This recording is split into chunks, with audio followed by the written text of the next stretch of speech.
Hello everyone, welcome to GigaBits. In this video, we're taking a closer look at Alpha Infuse hair regrowth.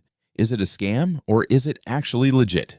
According to its official description, Alpha Infuse uses a micro-infusion system, basically a fine needle applicator combined with a serum made from natural ingredients like ginseng, eucalyptus extract, peppermint oil, ginger, copper peptides, and more. It claims to stimulate hair follicles, block DHT, the hormone linked to hair loss, and improve scalp circulation. The brand even promises visible regrowth within 120 days, or your money back. It's marketed for both men and women, and for all hair types. Now, what do real users say? On review platforms like Trustpilot, some users report seeing less hair fall, new fine hairs, and improved scalp texture after a few weeks of use. Others praise its premium packaging, fast delivery, and responsive customer service. But if we check forums like Reddit and hair loss communities, opinions are more divided. Some users accuse it of being just another overhyped promise, mentioning refund issues or delays in getting the product. It's true that some of its ingredients, like ginseng, have scientific backing for improving scalp health, but results may vary from person to person.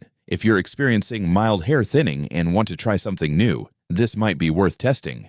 However, for severe hair loss, you probably shouldn't expect miracles. In summary, Alpha Infuse is legit. It's a real product that gets delivered, but it doesn't fully live up to its bold promises.